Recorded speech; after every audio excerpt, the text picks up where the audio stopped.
yesterday. Aakash, we've dissected this pretty well, I think, but we haven't delved into what would work.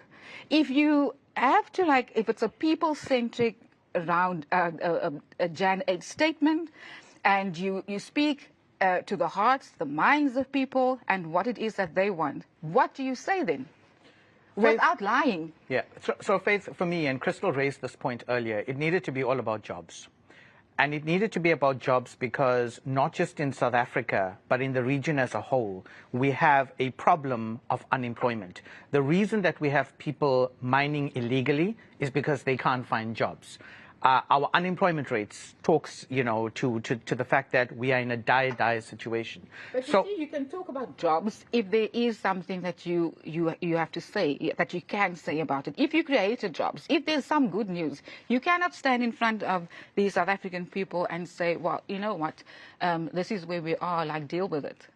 Well, the president, at some point he said, our healing needs or lies in accepting the depth of dysfunction in our structures. And when I look at ArcelorMittal, the dysfunction there results or stems from the fact that government simply does not do what it's meant to do. Government is too slow in responding. So, the steel industry has been talking for a long time. They need government to act. And government has failed to act.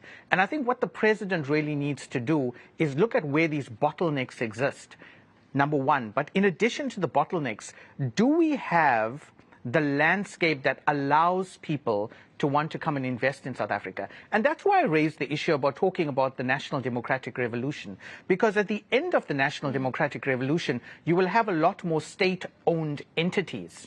You will have a lot more state control. And the private sector doesn't want that. The private sector wants to come in. They want to invest in areas where they know their monies would be safe.